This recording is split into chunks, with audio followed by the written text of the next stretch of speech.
জুয়াচ্চুরি করিয়েন না, রাহাজানি করিয়েন না, দলীয় দাপট দেখে ক্ষমতা দেখে মানুষের অর্থ সম্পদ লুটিয়েন না, চাঁদাবাজি করিয়েন না, ভিক্ষা করে খান।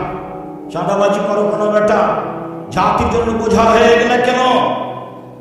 মানুষের টাকা মেরে খাও কেন? জাতির জন্য বোঝা হয়ে গেলে কেন? জাতি যেন তোমাকে ঘৃণা করে, তোমাকে দেখলে থুতু ফেলে। কাপুরুষ, কাপুরুষের সন্তান কাপুরুষ, জাতির জন্য বোঝা হলে কেন? চাঁদাবাজি করো কেন বেটা? ভিক্ষে করে খাও। ভিক্ষে করে খাওয়া কেন? দিনমজুরি করে খাও। দিনমজুরি করে খাওয়া কেন? ব্যবসা করে খাও। চকলেটের ব্যবসা করো, বাদাম বিক্রির ব্যবসা করো, সারাদিনে 300 টাকা ইনকাম হবে। চাঁদাবাজি করো কেন? জুয়াচুরি করো কেন? টাকাবাজি করো কেন? মানুষের ক্ষতি করো কেন? মানুষকে জেল হাজতে দাও কেন? মানুষকে অপমান করে কেন? মানুষকে ক্ষমতা দেখাও কেন? দলীয় দাপট দেখাও কেন? কেন বলো? কাপুরুষের সন্তান কাপুরুষ কেন বলো তুমি? যে ওরা খেয়েছে 16 বছর, আমরা খাবো না এখন, এ কথা বলো কেন? শরম হয় না তোমার? লজ্জা হয় না তোমার? হায়া হয় না তোমার? জাতির জন্য বোঝা তুমি। কি করতে পারো তুমি জাতির? কি করতে পারো? কি করতে পারো তুমি জাতির? জাতির ক্ষতি করতে পারো? তোমার বাপ ভালো মানুষ নয়, তোমার মা ভালো মানুষ নয়, তোমার অবস্থা এমন কেন? তোমার জন্য তোমার বাপ একটু করলেন চায় না কেন? তুমি জাতির কাছে বোঝা কেন? কে বলেছে তুমি ভালো? তোমার বাপ মা শুধু প্রশংসা করে যে আমার ছেলে গোল্ডেন পেয়েছে, আমার ছেলে অমুক, তোমার ছেলে, আমার ছেলে তমুক, আমার ছেলে বড় ডাক্তার। তুমি তো বড় ডাক্তার, এই কথা আমি বুঝলাম। ওই কোম্পানির ওষুধ লিখো তুমি, যে কোম্পানি তোমাকে টাকা দিয়েছে।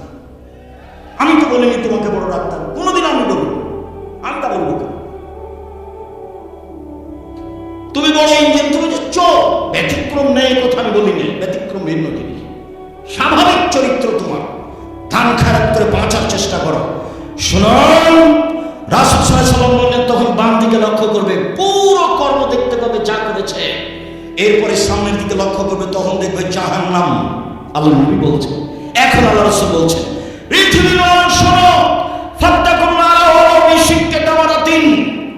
খেজুরের মূল অংশের নিচে বীজের উপরে যে সাদা ছিলকা থাকে, সাদা ছিলকার সমপরিমাণ হলেও দান করে জাহান্নাম থেকে বাঁচো।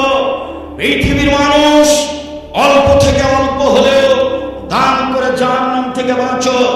পৃথিবীর মানুষ অল্প থেকে অল্প হলেও দান করে তোমরা জাহান্নাম থেকে বাঁচো। জাহান্নাম থেকে বাঁচার একটাই পথ, সেটা হলো দান।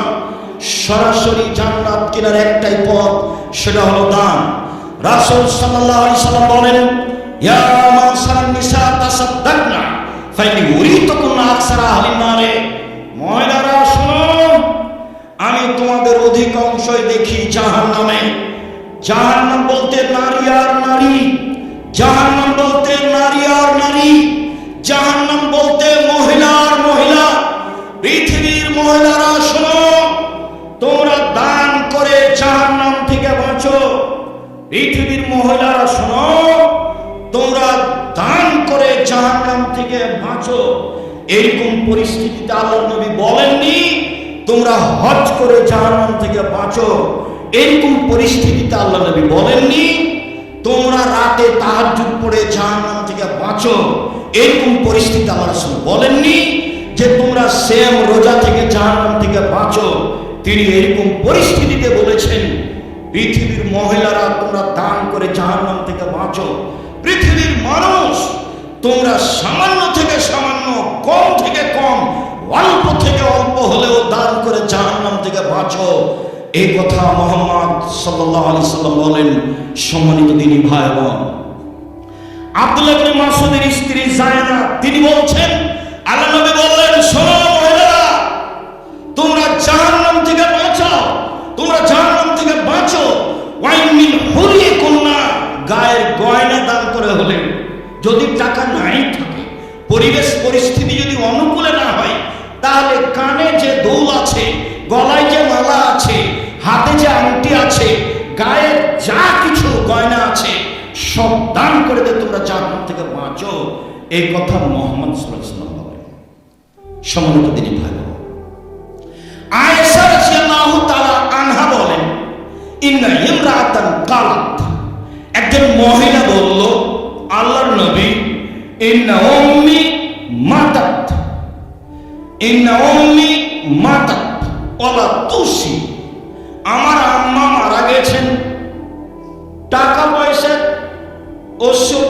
করে যাননি। ও আজুন্নহা, আমি মনে করছি, লাল তাকাল্লামা তাসাদ্দাকা, উনি কথা বলতে পারলে দান করতেন। আল্লাহর নবী, আমার আম্মা ইফতালাতাত নাফসহা, আমার আম্মা হঠাৎ মারা গেছে, কোনো ওষুধ করেননি। আমি মনে করছি আমার মা কথা বলতে পারলে দান করতেন। আফালাহা আজরুন ইন তাসাদ্দাকতু আনহা, আমি যদি আমার মায়ের পক্ষ থেকে দান করি তাহলে আমার মায়ের নেকি হবে কি? তারা নাম, আল্লাহ রাসূল বলেন হ্যাঁ, বুখারী মুসলিম। কেন বলবেন যে আমার মায়ের নামে হজ করলে হবে কি, পাপ মিটবে? এভাবে বলবেন। আমার মা হঠাৎ মারা গেছে, কোনো ওসিয়ত করে যাননি। আমি মনে করছি আমার মা কথা বলার সুযোগ পেলে দান করতেন। আমি যদি আমার মায়ের নামে দান করি তাহলে আমার মায়ের নেকি হবে কি?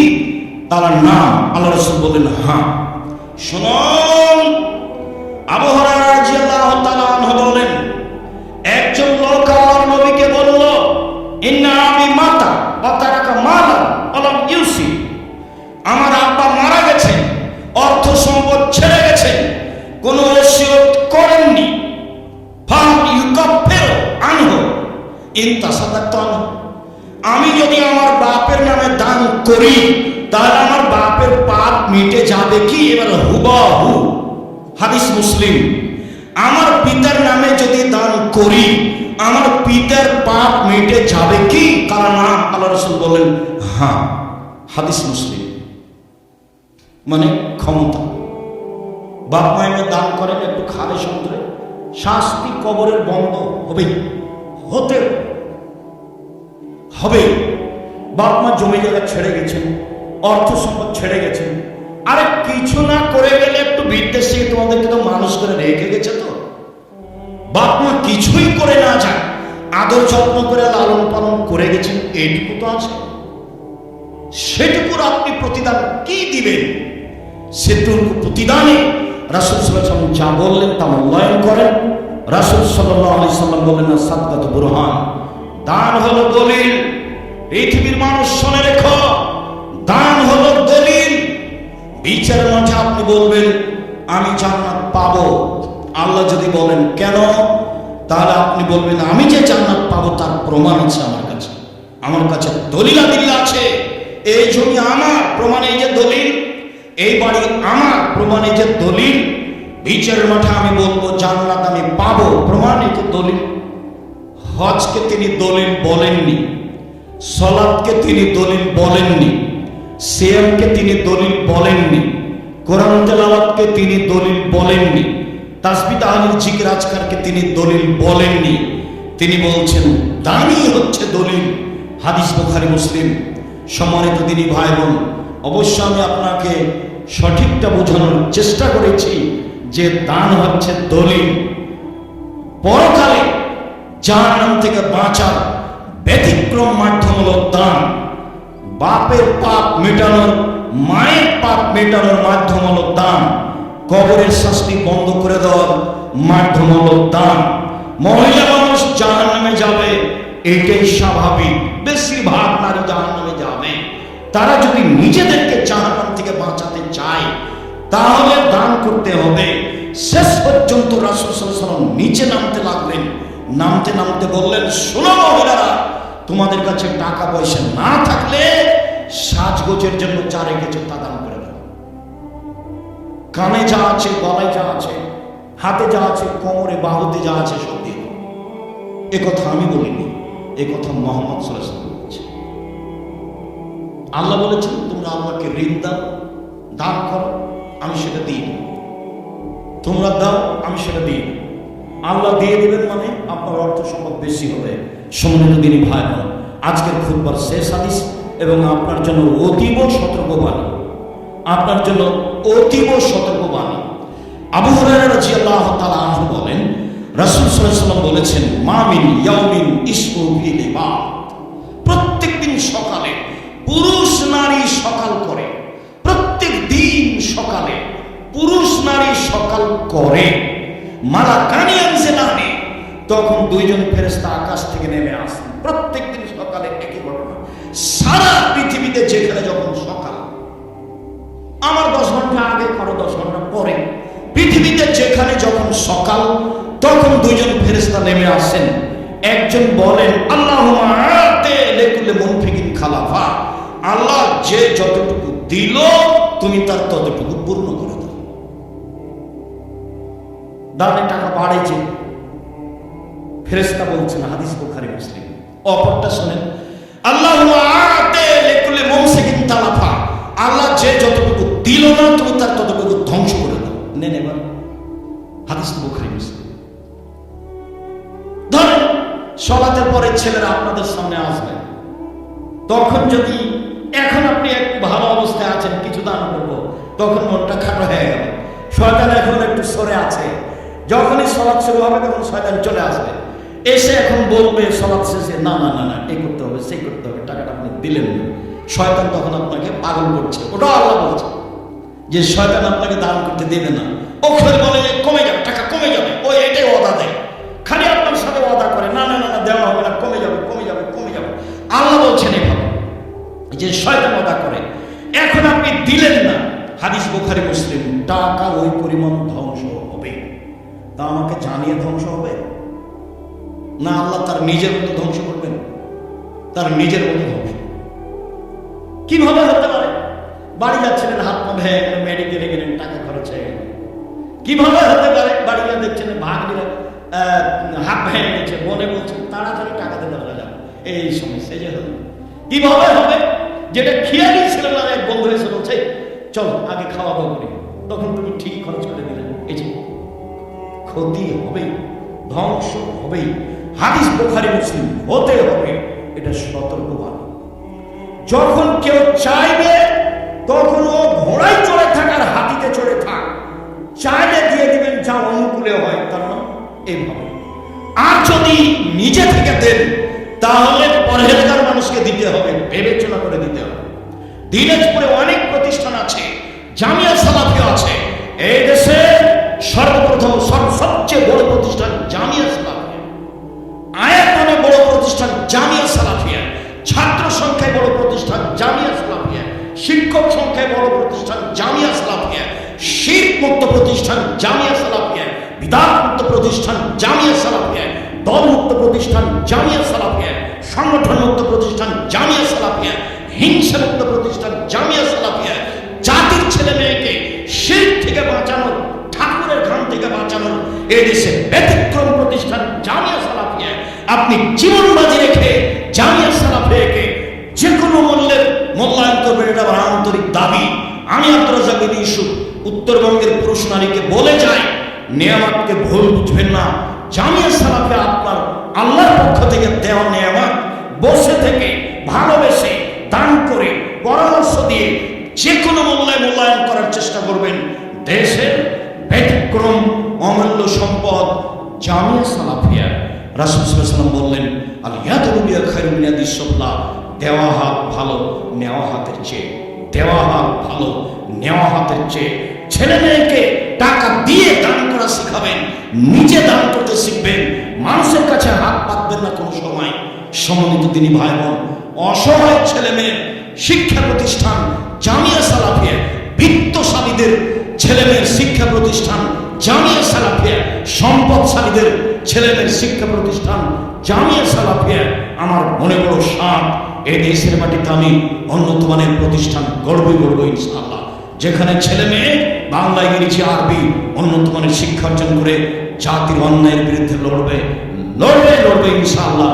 যে কোনো মূল্যে, যে কোনো সময় আমি আপনার পাশে আছি, আপনার ছেলে মেয়েকে ভালো থেকে ভালো মানের শিক্ষা দেওয়ার জন্য। অতএব খুতবা শেষে আবারও বলছি, কম থেকে কম হলেও দানের হাত সবসময় রাখবেন, বেশি থেকে বেশি হলেও দানের হাত সবসময় রাখবেন। সালাম ফেরার পরে উঠে যাওয়ার চেষ্টা করবেন না। আপনার কারণে 5 জন ক্ষতিগ্রস্ত হোক, এটা আপনার চাওয়া। আমি আব্দুর রাজ্জাক বিন ইউসুফ চাই না। যখন পরিবেশ ঠান্ডা হয়ে যাবে তখন আপনি উঠে যাবেন। হাইকোর্ট নয় আজ, জজ কোর্ট নয় আজ, সুপ্রিম কোর্ট নয় আজ, আর এমন কিছু দুর্ঘটনা নেই সালাম ফিরলে আপনাকে উঠে যেতে হবে। আপনি বোকামির পরিচয় দিয়ে জামিয়া সালাফের ক্ষতি করবেন না, পরিবেশ নষ্ট করবেন না। আমি আব্দুর রাজ্জাক বিন ইউসুফ, আপনার দিনী ভাই। আমি আপনাকে দিনী ভাই মনে করি, আপনাকে আমি দিনী বোন মনে করি। আপনি আমার দিনী বোন, আপনার কাছের মানুষ আমি। অতএব আমার দিনী ভাই, দিনী বোনেরা জামিয়া সালাফের জন্য দোয়া করবেন। নিজের জন্য যেমন দোয়া করেন, জামিয়া সালাফের কল্যাণ কামনা করবেন, নিজের জন্য যেমন কল্যাণ কামনা করেন। জামিয়া সালাফে শিরকমুক্ত, বেদাতমুক্ত প্রতিষ্ঠান, দলমুক্ত, হিংসা প্রতিষ্ঠান, মুক্ত প্রতিষ্ঠান। একবারে খোলা হস্তে আল্লাহকে সন্তুষ্ট করার জন্য দান করবেন। আমি আব্দুর রাজ্জাক বিন ইউসুফ আপনাদের কাছে হয়ে আপনাদের জন্য আন্তরিকভাবে দোয়া করি। আল্লাহ আপনাদের ছেলে মেয়েকে হেফাজতে রাখুক, ভালো মানের শিক্ষা দেওয়ার ব্যবস্থা করুক। আমাদের যারা মারা গেছে আল্লাহ তুমি তাদের কবরের শাস্তি মাফ করো। আমরা যারা অসুস্থ তুমি তাদের আরোগ্য দান করো। আমরা যারা বেঁচে আছি তুমি তাদেরকে তোমার রাসূলের পদ্ধতি অনুযায়ী চলার তৌফিক দান করো। তোমাকে সন্তুষ্ট করার আশায় জামিয়া সালাফের ত্যাগরা বিরল দিনাজপুরে অল্প থেকে অল্প, বেশি থেকে বেশি দান করে তোমাকে সন্তুষ্ট করার সুযোগ তৌফিক দাও। তোমার দরবারে জোরালো দাবি দাওয়া দোয়া রেখে আজকের জুমার খুতবা এখানে শেষ করলাম। আল্লাহুম্মা সাল্লি আলাইহি আল্লাহুম্মা বারিক।